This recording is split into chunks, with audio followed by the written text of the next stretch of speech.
What is up, you freaky folks? My name is Nick. Welcome to my channel where I cover all things horror. Whatever you're watching, I'm making videos about. And if you caught my video on the best horror movies on HBO Max, you're probably due for an update, right? I know, hello, that's what I'm here for. I've got 13 new horror movies added to HBO Max that you're gonna wanna watch this Halloween season. Now, they should be there through October. We know how things go with the streaming services. Things come and go, so apologies in advance if something wacky happens. But I do want to spotlight two horror movies that are leaving at the end of this month, September. And I gotta say, this is why you want to be subscribed. This is why you want to hit that bell, and this is why you want to be on the lookout for all future uploads, because I'm here to tell you what to watch right now. You don't want to miss a thing. Let's get started with The Exorcist. I don't have to explain this one to you guys. It is still considered to be the scariest movie ever made almost 50 years after it came out.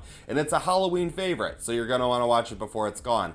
But I also have to talk about Interview with the Vampire, a horror drama based on a novel by Anne Rice that's about a vampire who lives through multiple generations. This is one that I saw a lot as a kid because my siblings were always watching it, and it kind of helped get me into horror.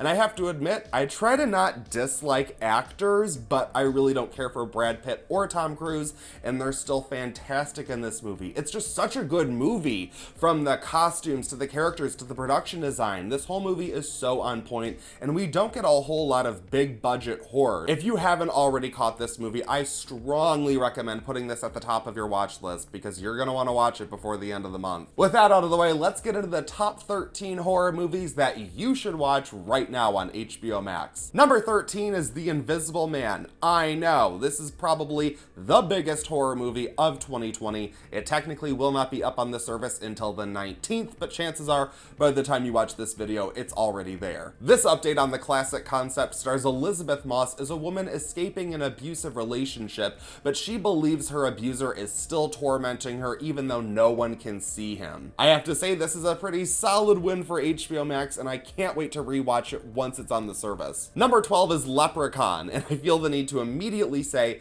this is not a ranked list, this is just what's next. So you never know what's gonna pop up on this list. This 90s fantasy slasher comedy follows a father and daughter fixing up a house in the middle of nowhere when a vengeful leprechaun begins attacking anyone he believes has his sacred gold. This movie is very silly, so I know it won't be for everyone. There are so many scenes of people just ganging up on this little leprechaun. It's no wonder people cheer him on. And Jennifer Aniston plays arguably the worst final girl in all of the movies, but it's still Jennifer Aniston in a slasher movie. Of course I'm here for it. I know this won't be for everyone, but I have to say, I think Leprechaun is one of the best worst horror movies ever made, and if you do like Leprechaun, they have almost the entire franchise on the service. They've got Leprechaun in the Hood, they've got Leprechaun in Space, they've got Leprechaun back in the Hood. Number 11 is Sisters, an early De Palma film about a small-time reporter who witnesses a murder in the apartment across from hers, which leads her to investigate an all-too-progressive medical facility. This one kind of starts out like a romantic comedy, and then about a half hour in, someone gets murderlated to hell, and then it shifts into this completely different thing. Every act of this movie kind of feels like it's from a different movie, so I know it won't really work for everyone. I would say if you like movies like Dressed to Kill and Unsane, this is kind of like a mix of the two, and what I really like about it is that I appreciate a sort of medical thriller, something that makes you feel like what's happening on screen could happen to you, and that's why I think you should watch Sisters. Number 10 is The Blob, a cheesy 50s sci-fi horror that I know no one is going to want to watch, but I have to put it out there anyway. A couple of teenagers witness a meteor crash land nearby and find a gelatinous substance eating everyone in its path, growing bigger and bigger with each victim. Again, I know a lot of people don't want to watch a 50s horror movie. People comment saying 80s horror movies are ancient, but speaking of, the remake that came out in the 80s is awesome, so you might want to watch the original just to check it off the list. Number 9 is Hostel, the movie from Eli Roth that helped birth the torture porn subgenre. Three friends backpacking across Europe stop at a hostel where they become entangled with an international organization involved in human trafficking, torture, and murder. I think the controversy surrounding the film created hype it couldn't quite live up to, but I have to say, even though I'm not the biggest fan of Eli Roth, I think he captures some sort of 70s exploitation Euro sleaze that oddly elevates this above the sort of trash the movie was marketed to be. And they also happen to have this sequel, which might not be as well made. It's actually quite goofy, but it is my preferred Hostel movie, so take your pick. Number 8 is Life Force, a sci-fi horror from the writer of Alien and director Tobe Hooper, who did the original Texas Chainsaw Massacre and Poltergeist. In this adaptation of Colin Wilson's novel, scientists investigating Halley's Comet come across a group of space vampires who are unleashed in London and begin turning everyone into zombies. How does it all make sense? Not really sure that it's supposed to. The whole movie is really just about this very naked lady sucking the life out of people, which, not the best overall, but this movie is packed with a lot of familiar horror talent, so it's another you might want to watch just to check it off the list. Number 7 is See No Evil, a mid-2000s slasher about a group of delinquent youths who are completing their community service by cleaning up a dilapidated hotel. Unfortunately for them, this is the domain of serial killer Jacob Goodnight, and he likes collecting people's eyeballs. While this movie isn't groundbreaking, it is an original slasher movie, and I'll make the argument for slasher fans that the hotel acts as a great horror movie playground. We've got a pro wrestler playing a serial killer, that's great, and while there is a lot of eye gouging, there are plenty of creative kills that keep this entertaining throughout. Number 6 is An American Werewolf in London, a horror comedy from director John Landis that's about a pair of friends backpacking across England when they are attacked by a werewolf. Not long afterwards, one has to deal with a werewolf bite, and you can guess how well that goes. This is certainly one of the greats, one of the best horror comedies of all time in my opinion, and what I really like about this movie is that even almost 40 years later, it's a very singular film. It doesn't play into any particular formula, and I love that. Plus, it just has so much going on for it. It features Oscar-winning practical effects, bonkers nightmare sequences, and overall it's just probably the best damn werewolf movie ever made, so you know you want to watch it this Halloween season. Number 5 is Lights Out, a supernatural thriller about a vicious spirit who attacks and kills in the dark. A young woman must find out the truth behind this deadly entity in order to protect her family. It's a total jump scare factory, but at the heart of it is the story of a family dealing with the effects of mental illness.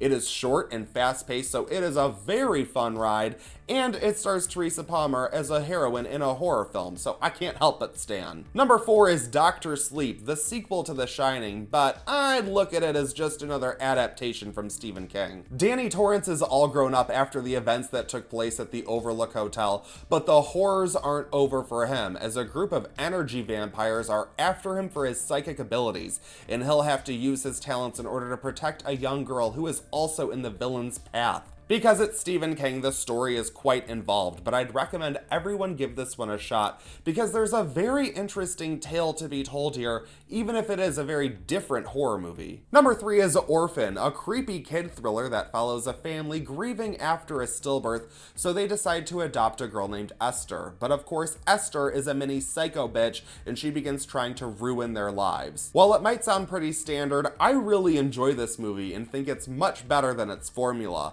I won't spoil the twist here, but those who have seen it know this one has quite a few surprises up its sleeve. Number 2 is Prometheus. This loose prequel to Alien follows a group of space explorers trying to uncover the origins of human life. When they arrive on a distant planet, they find a black goo substance along with mysterious creatures that threaten their survival. This one is quite polarizing, especially amongst Alien fans. I think it either works for you or it doesn't. Personally, I think that scene in the pod is one of the most intense things I've ever seen in a movie theater, so I quite enjoy this movie. But if it isn't for you, they do have almost the entire Alien franchise on HBO Max. everything but Alien Covenant, so go to town. Number 1 is House of Wax. This mid-2000s slasher is based on a 50s Vincent Price movie, but it's a remake in name only. A group of college students are on a road trip when they break down in the middle of nowhere and wander into an abandoned town with a house of wax. It just so happens to be full of corpses that are covered in wax, and a pair of murderous twins are looking to add them to the collection. No, this isn't the best movie on the list, but I think it's a lot of fun. Although the character work and dialogue is absolute garbage, I have to say I think Alicia Cuthbert is giving a way better final girl performance than this movie deserves. I'll make the same argument that I made for See No Evil. The location is great for a horror film, the villains are interesting enough, and the kills are creepy without going over the top.